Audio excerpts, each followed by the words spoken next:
first one on the live in the first chat. So that was awesome.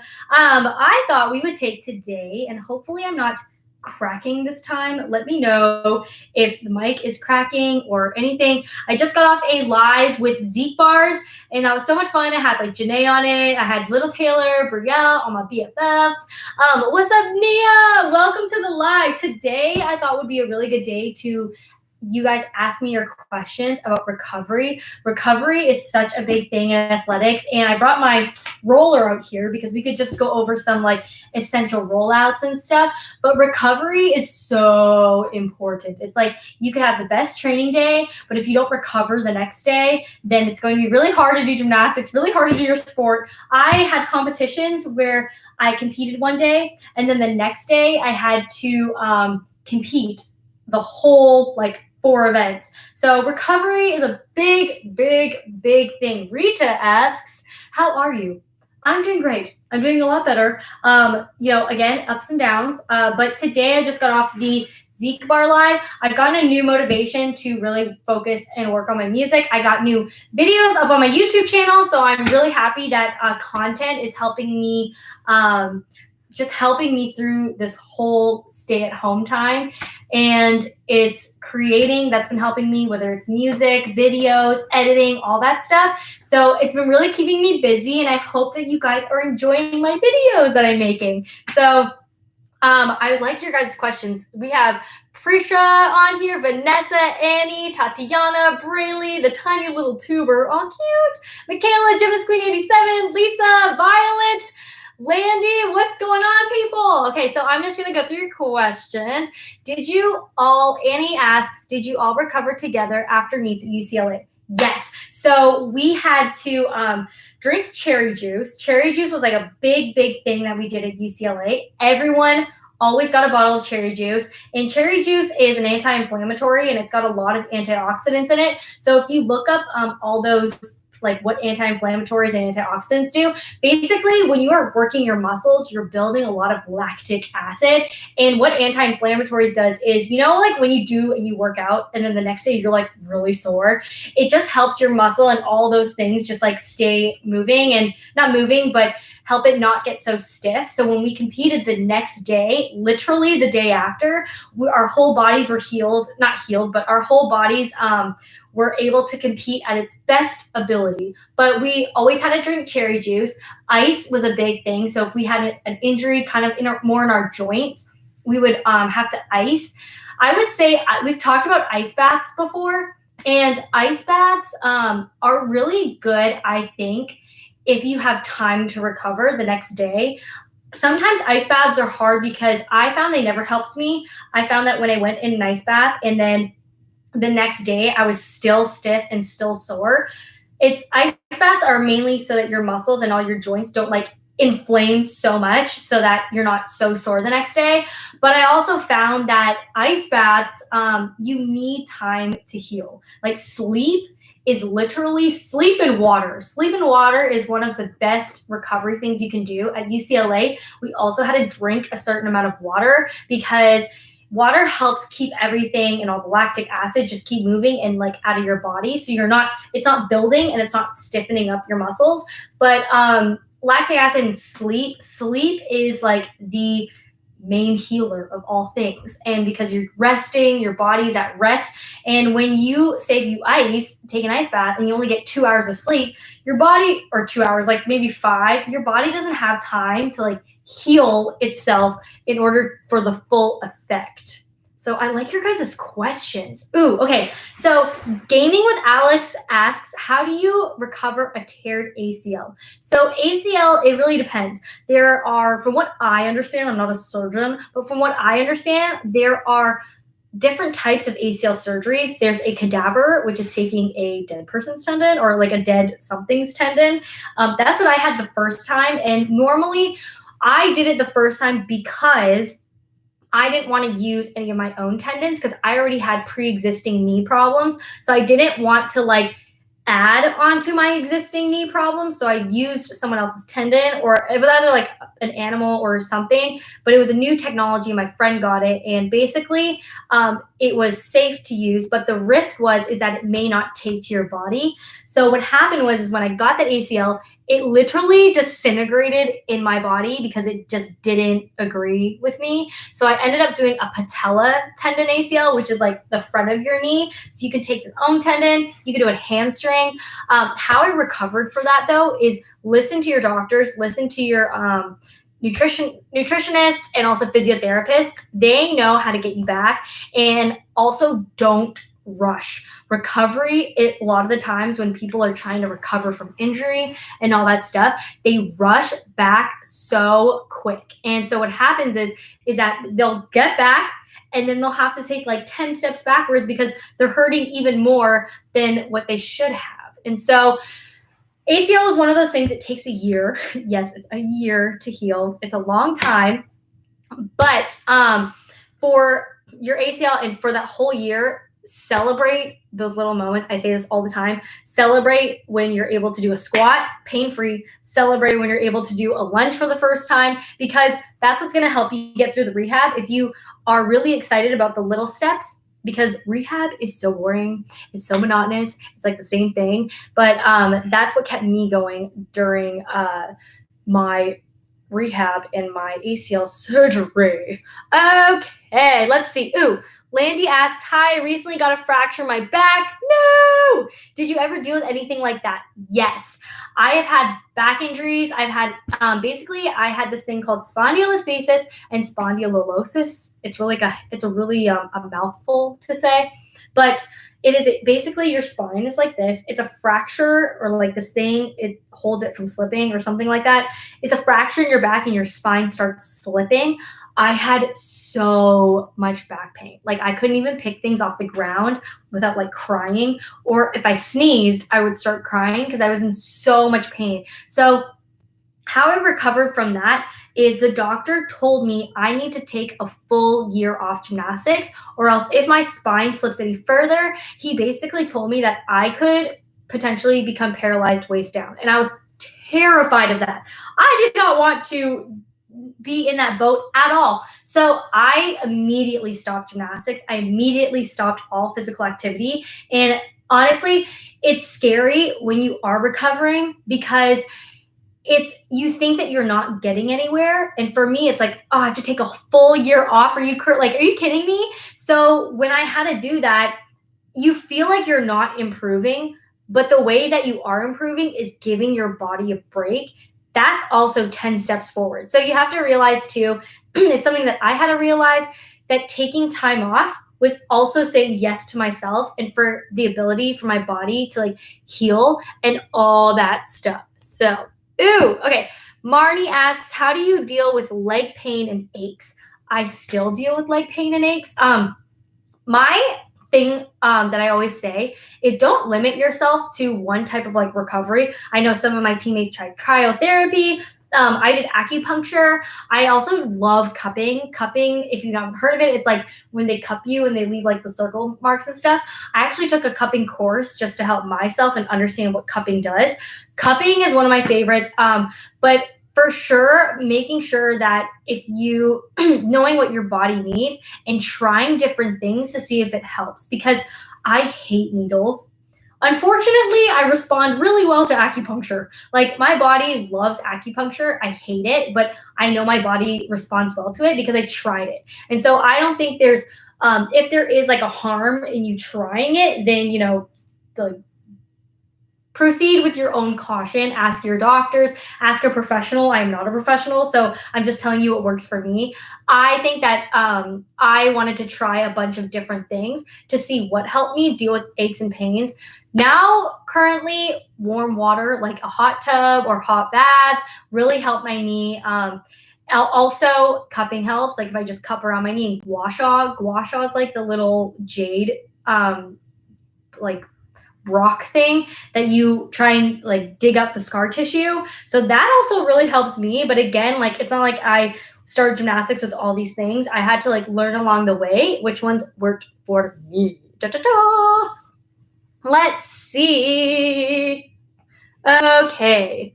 Ooh, how much water is good to drink on meet day? So Emily asked that question. This is my opinion about meet days. Keep meet days consistent as practice. There are some times, so I went to a meet and I remember the national team, the Canadian national team, fed us salad every single day. It was like we had a salad for lunch, salad for dinner, salad for lunch, salad for dinner. And for me, I don't eat a lot of salad. I eat a lot of cooked vegetables. So my stomach was not happy. Like when I tell you, I had the worst stomach aches throughout that whole trip. It was just awful. So for me, anything when it comes to meet days and competitions, keep everything the same because you're going to want to stay consistent. If you change something on a meet day, I know Miss Val told us this one story about this girl and she wanted to lose like 10 pounds before the meet or 5 pounds, like something like a lot more than what she was. And I remember Miss Val said she did it. She lost the 10 pounds, but by the time she got to competition, she was so much lighter that her body didn't know how to like do gymnastics with her new weight. And it was competition day. So she didn't have time to like figure that out. So whatever is your norm for practices for every day, just keep it consistent because that's like one of the best things you can do on a meet day is to stay consistent and you'll feel confident that you didn't have to change anything in order to compete.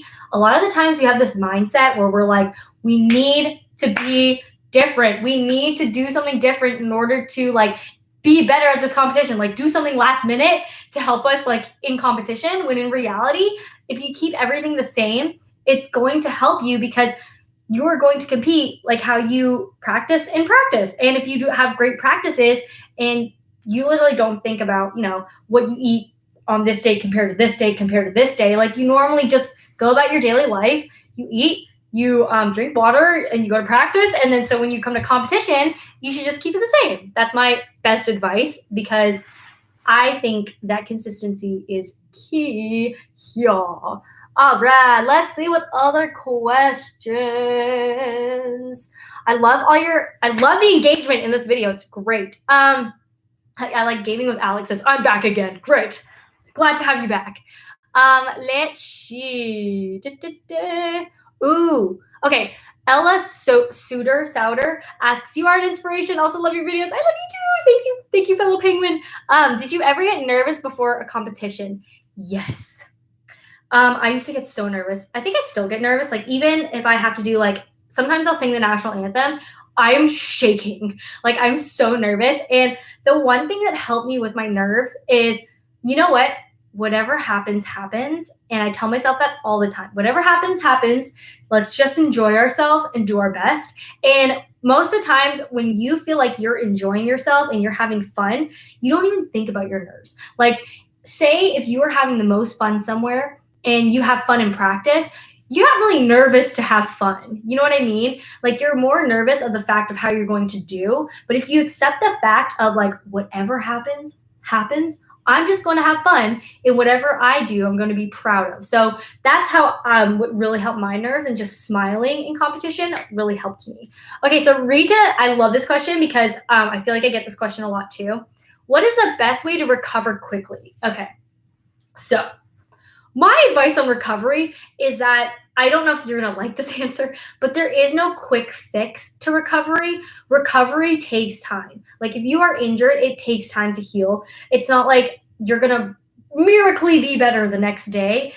Sleep is so important. I am still learning sleep is important because I don't like to sleep. I like to be awake, like just I don't know why I don't like to sleep. I think it's just mainly I don't like being relaxed. And sometimes when I fall asleep, I'm, restless and all that stuff. So, but sleep is so important to helping you recover quicker. If you are injured, if you are sore, make sure you get like 8 hours of sleep and make sure that you are getting the appropriate amount of sleep. Also, water is super helpful to heal with recovery. So even if you get cupping done, if you get acupuncture done, if you get laser done, if you get, like say if you're in a hot tub or an ice bath, a lot of the times they recommend drink lots of water after because whatever it's doing, like say with cupping, it'll cup your injury and it'll bring up all the like crud or this bad stuff up to the surface. But if you don't move it, it's going to stay there. So you need to drink lots of water so it goes through, or like massage it out. So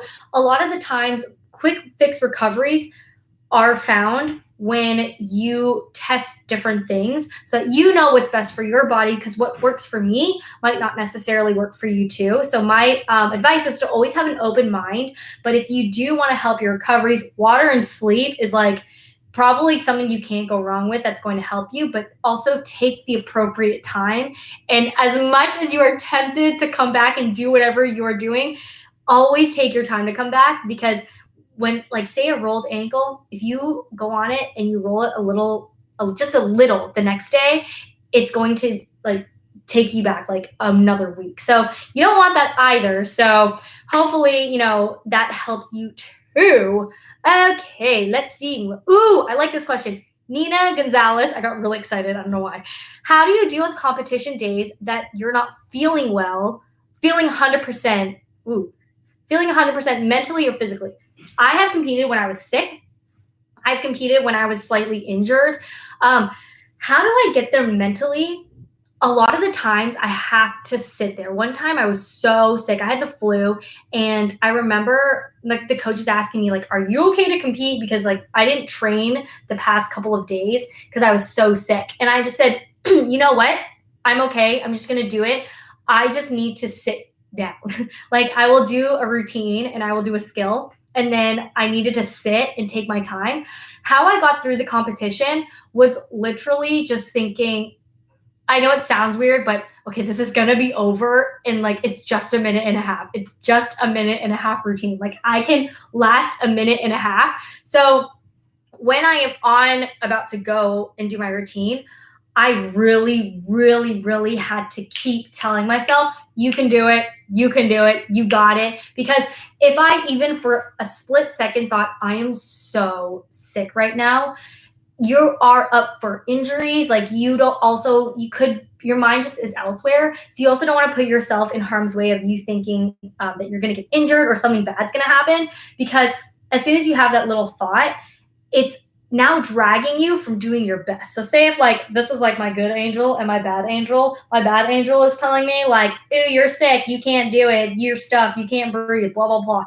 Your good angel is telling you you can do it, you got it, and all that stuff. So your bad angel, as soon as he says something, or he or she says something, it's like, "Ooh, leaning you this way," but your good angel wants to lean you this way. So then your mindset isn't stable because you're going back and forth. You just want to have one clear mind. And even if you do have a slight thought, just keep telling yourself, "I got it. I can do it. It's just a minute and a half. It's just one routine. I can do it." And then after, the way I got through it too is like, if I can do it now, I can do a better routine when I'm not sick. So I always thought of it that way too. Let's see. Ooh. Carlene Farah asks, how many injuries have you had?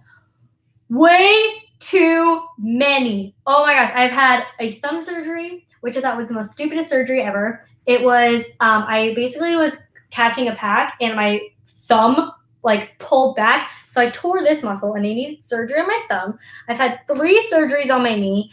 I've had a fractured back. My back took me out for a year. My knee took me out for 2 years. Well, more like 3 years, 2 years, 2.5 years. I had a fractured hand. I've definitely rolled my ankle many times. many times I've rolled my ankle. And I've that's about it. I've never had like any serious elbow or shoulder pain. It's more like my lower extremities and then my hands. It's all my left side, my left knee, my left hand, all that stuff. I don't know why it's on my left side, but I have no idea. My left side just, I guess, has bad luck. Let's see. Okay. Did you ever have any stress and how did you deal with it? Morgan Haber asks this question. Yes, I get stressed out really easily. And if you haven't heard of this story, I used to actually get sick.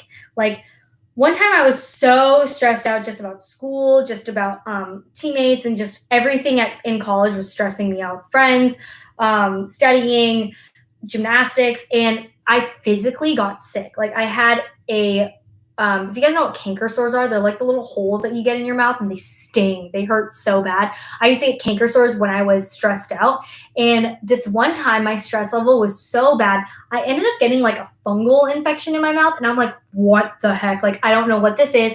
It was on my tongue and it went down underneath my tongue. Everything turned white and I was in so much pain.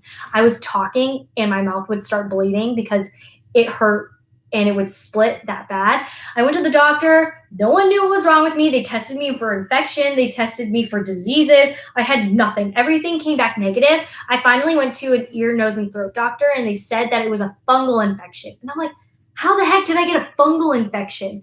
And he basically told me you can get it when you're stressed. And I was like, are you kidding me? So stress is one of those things that I always had to learn how to maintain. I'm still learning how to maintain it. I have to learn to really keep my thoughts clear. I like to overcomplicate things. So like if I have one thing to do, I'll think of like 5 other things I need to do plus that one thing. So making lists really help my stress levels. Also doing things that I enjoy and knowing that it's okay if I don't get it done. Life is still going to move on. And it's one of those things that even with homework, I would stress so much getting the homework done, but I still had like 2 days left to do it. It's like, take a deep breath, take 30 seconds or even like 30 minutes to just calm down, be like in a good headspace, and you'll get so much work done when you're just thinking about the one thing. Lists helped me so much in music. Music is one of those things that has really, really helped me.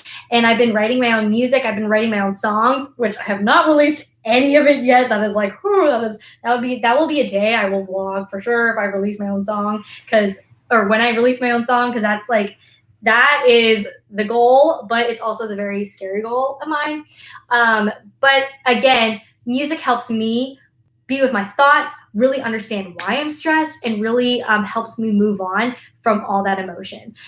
Okay, let's see. Neely, she posted in the comments, I got how to pronounce her name. I hope I'm saying it right this time. Neely says, when you have pain, how do you overcome at practice? So practice is great. It's great because sometimes, you ever have this where the coaches don't really believe you that you're hurting?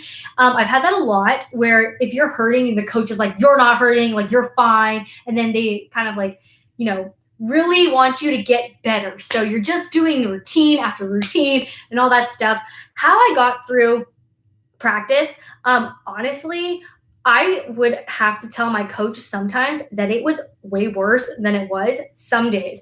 And it's funny because we had the Never Have I Ever on the Honestly show. And I said, one of the questions was, never have I ever like pretended to be injured? And I said, I have, because this is why. When I was hurting in the gym, and like, you have to know your own body too. You can't just be like, oh, I'm hurting, and then they just believe you every time. You have to really know your body. And for me, I had to really know if I were to do 5 more numbers, my knee would hurt so bad. Like, I know the next day it would swell up, it would just be worse and all that stuff. So what you have to do, communication is key. Communicate to your coaches, hey, I am hurting so bad, but don't just tell them that you're hurting, because they hear that all the time. Well, you're hurting. Okay, fine. Give them a solution. So a lot of the times that I would do is I would say, hey, I'm hurting. If I do one good one, let me just do one good one and then move on. Just because today I'm hurting that bad. Honestly, communicate to your coach, give them a solution so that you guys can negotiate and work out something that won't make you injured any more than what you're already feeling. So that's my advice. I have one more question. Marty is asking me all these questions in the same comments. So of course I have to answer your question. How do you get motivated on days you feel down? I love you so much. I love you too. How I get motivated on the days where I feel down. Some days I'm so unmotivated. Like yesterday, it was gray outside. I just felt so unmotivated to do anything. And I'm learning. I kind of want to vlog things that will help me stay motivated on days when I'm like that. For me, what helps me is making lists. And I was never a list maker. Like, I never wrote lists when I was younger. I used to like write in my agenda, but now lists are so great. I make lists and I post them. Like, I put them up on my wall because I want to see what exactly is going on in my head and what ideas I want to do. So for me, On the days I feel unmotivated, I write one or two things I want to get done that day. And that helps me because then I can check it off. And it's like, okay, you know what? Even if it was a lazy day, I got one thing done. That could be like going through my emails is one thing. Another thing could be like cleaning up my bathroom. And that's another thing. It doesn't even have to be productive. One could be like, I really want to watch this movie that I've been wanting to watch. That's also like getting something done. So if you're kind of in that mindset of like me who just wants to get something done, making lists, picking literally one or two things to get done in that day and be happy with that day. And then the rest you can just kind of like lay there, just do what you need to do to recover. And sometimes it's just getting up and just stretching or just moving a little bit really helps. I love you guys so much. I'm on a new platform called Wizio, and this is going to be the last day I do. Sorry, tomorrow is the last day I do these lives. I'm on a new platform called Wizio, and it's online. Wizio, I'm going to write it in the little here, Wizio.com. And basically they're for you guys to like ask me questions, and they're special services, so you guys get your own personalized message.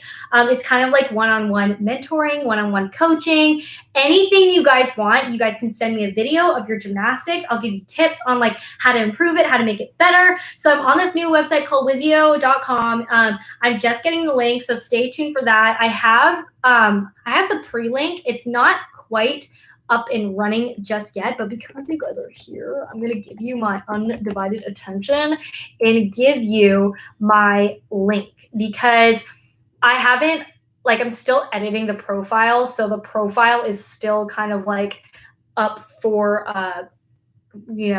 we're still working out the details of all this, but I do want to give you guys the link because it's going to be an awesome platform. Ooh, I don't know if I just left. It's going to be an awesome platform for you guys to go on this, and literally me giving you my undivided attention, which I love, and we can do birthday shout outs and all that stuff. So I hope you guys check it out. I love you penguins so much. Please still send me the ideas for new videos on my YouTube channel. I just came out with a makeup tutorial, so I hope you guys like that. It's more not a makeup tutorial, but a makeup vlog. Also, I will see you guys soon. And tomorrow, stay tuned because we're doing a spin double tutorial. So I'm so excited for the spin double tutorial. I love you guys so much. Go check out my link, and I will see you guys soon. Bye.